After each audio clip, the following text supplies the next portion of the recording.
Hey there, this is a quick video to let you guys know of the updates I've been making to my crafting course.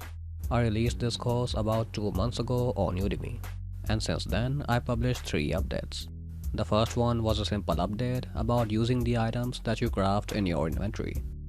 The second one was a major update about a placing mode feature. So using this feature you could craft items and place them into the game world. And now the third update is the one I just published. This one is about adding some juice to the game. So we add scaling animations and a flashing color shader.